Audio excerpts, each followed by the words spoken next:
तो मैया तारा ने अपने बेटा को बुलवाया है और कहा कि मेरे लाल आज एकादशी का व्रत है, तुम बगिया से फूल तोड़ के लाओ।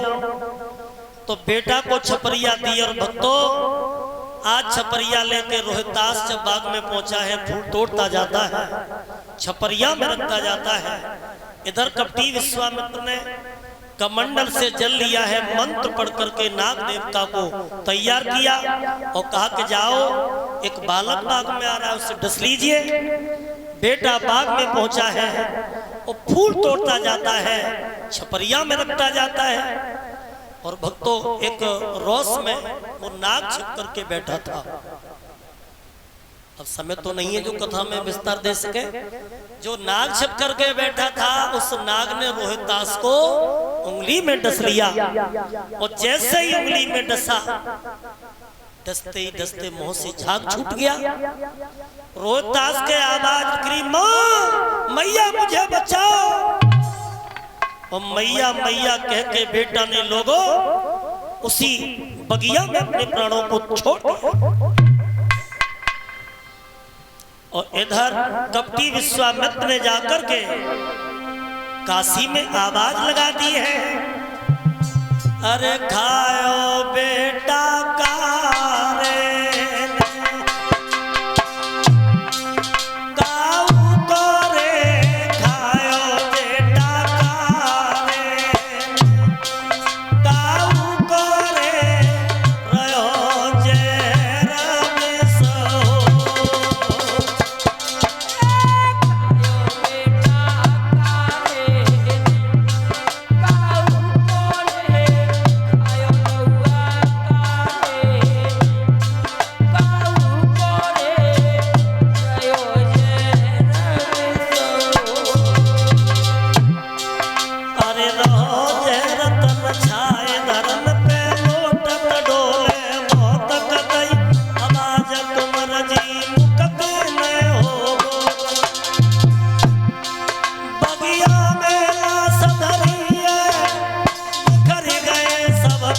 छपरिया खाली हो पड़ी है।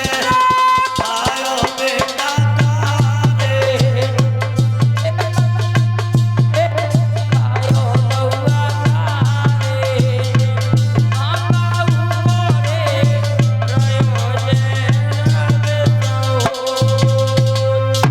मेरी माताओं आज मैया तारा के कानों में आवाज पड़ी, विश्वामित्र ने आवाज लगा दी, काशी के लोगों तो मैया का सुंदर बेटा डस लिया है।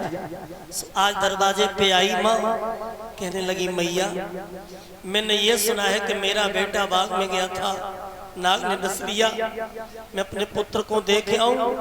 जवाब दिया, अच्छी आई बच्चे वाली, और किसी के बच्चे नहीं है। ठाकुर जी का भोग लगा, झाड़ू लगा, भोजन बना। आज वो मैया भोजन बनाती जा रही है, आंसू टपक रहे हैं। अब ब्राह्मणी से कहती है कि मैया अपने बेटा को देख आऊं। जवाब दिया, जल्दी जा, जल्दी आना। सो माता और डाहन की तरह तारा भागी नंगे पैर और बगिया में पहुंची है तो देख रही है कि मेरा बेटा कहीं मिल जाए, लेकिन बेटा हो तब तो मिले। आवाज दे रही है कि बेटा रोहितास, लेकिन माताओं आगे बढ़ी तो पुत्र की लाश पड़ी थी। और जैसे ही बेटा की लाश को देखा, आज तारा पुत्र की लाश में पछाड़ खा के गिर गई और रोने लगी, क्या हो गया मेरे लाल, क्या हो गया मो दुखिया के बेटा। एक बार जब मैया को बोल सुना दे, अब तेरे पिता भी नहीं है, तेरी लाश को कौन लेगा।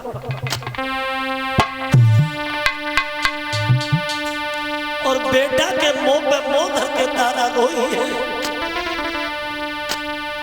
और बोली है, लाल मेरी अरथी को कंधा दे जाते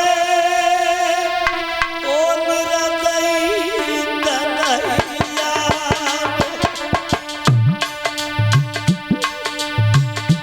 एक बार बेटा बोल सुना दो मेरे लाल, क्या हो गया मेरे बेटा रोहितास। आधी साड़ी फाड़ के मैया ने अपने बेटा को कब पढ़ा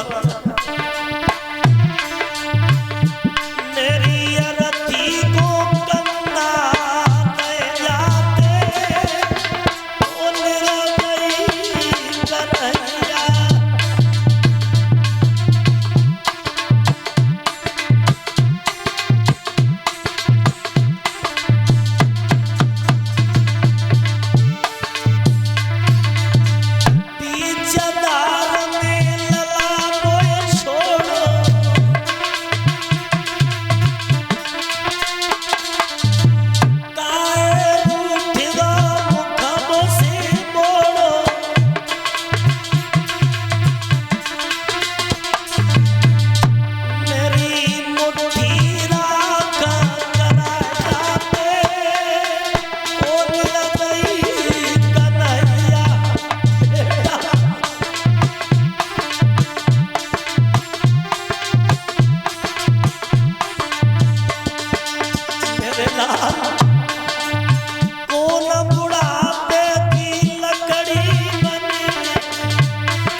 पुत्र की लाश पे रो रही थी, बात का माली आ गया, बहन इस बच्चे की लाश पट जाएगी, यहाँ से ले जाओ।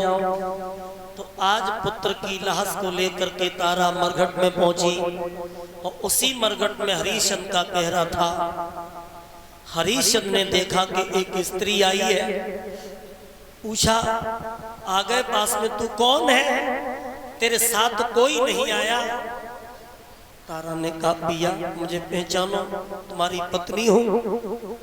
तारा को देखा तो बोले तारा तुम अकेली आई हो, मेरे बेटा को क्यों नहीं लाई? सोई मैया ने आज भक्तों पुत्र के मुंह से कफन जैसे हटाया। हरिश्चंद्र ने पुत्र के मुखारबिंद को देखा तो ऐसा लगा कि हजारों विच्छुओं ने डंक मार दिया हो। पुत्र की लाश पे हरिश्चंद्र विलाप करते हैं, लेकिन भक्तों रोते रोते धर्म की याद आ गई। बोले तारा ऐसे दाग नहीं लगा सकता, पहले मुझे कुछ कर चाहिए तब तेरे पुत्र का दाग लगाऊंगा। तारा कहने लगी मेरे पास ना कुछ नहीं है, केवल आधी साड़ी बची है। हरिश्चंद्र बोले तारा हमारा धर्म है और बाद न तुम्हारा धर्म होता है, तुम बहुत बड़ी पंडितानी बन रहे जब हमारा घड़ा न उठ रहा। इसलिए तारा मेरा धर्म है, आधी साड़ी बची वो भी दे दी और कहा कि पिया शरीर नग्न है, मैं राती रात में ब्राह्मणी के घर में पहुंच जाऊं। सो तारा भागी है और भागी है तारा तो इधर कपटी विश्वामित्र ने देखा, दो बच्चों का कत्ल करके चौराहे पे डाल दिया और आवाज लगा दी काशी के लोगों, काशी में डायन आ गई है जो बच्चों को खाती है। सो काशी के लोग मसाले जला जला के तारा के पीछे भागे और तारा के पीछे भागे हैं। तो भक्तों तारा एक दुर्गे के मंदिर में जाकर के गिर गई और दुर्गे के मंदिर को चारों तरफ से काशी के लोगों ने घेरा और इधर हरिश्चंद्र मरघट में थे, पुत्र की लाश को जला नहीं पाया। सूचना मिली कि काशी में डायन आ गई है, हरिश्चंद्र भी भागे, लेकिन काशी के लोग मंदिर के अंदर नहीं जा रहे डायन के डर के मारे। अंत में हरिश्चंद्र जब पहुंचे तो कालू ने कहा कि हरिया तुम ही डायन को मार सकते हो। तब हरिश्चंद्र ने दुधारा लेकर के और भक्तों मंदिर में जब प्रवेश हुए तो तारा मंदिर में पड़ी थी, नींद आ गई थी। या तो दुख में नींद सतावे या दुख में भूख सतावे। तारा के केस पकड़ करके उठा लिया, कहा तारा तुम क्या तुम डायन हो, क्या तुम बच्चों को खाती हो?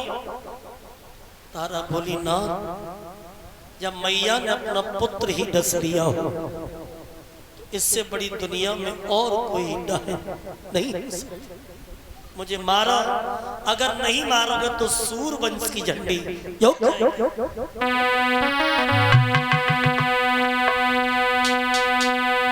मेरे प्राणनाथ भरतारा पिया तेरी डाइन बन गई नारी रे।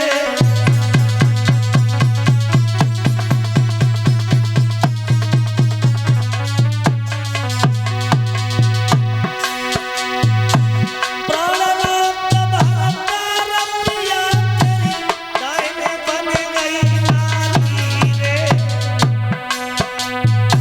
ले तलवारे हाथ में सैया कर दो जग से न्यारी रे।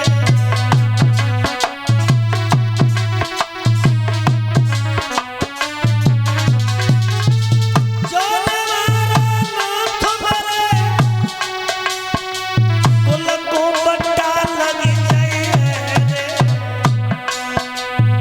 सूर्यवंश की झंडी सजना कबहू नहीं झुकी बजे।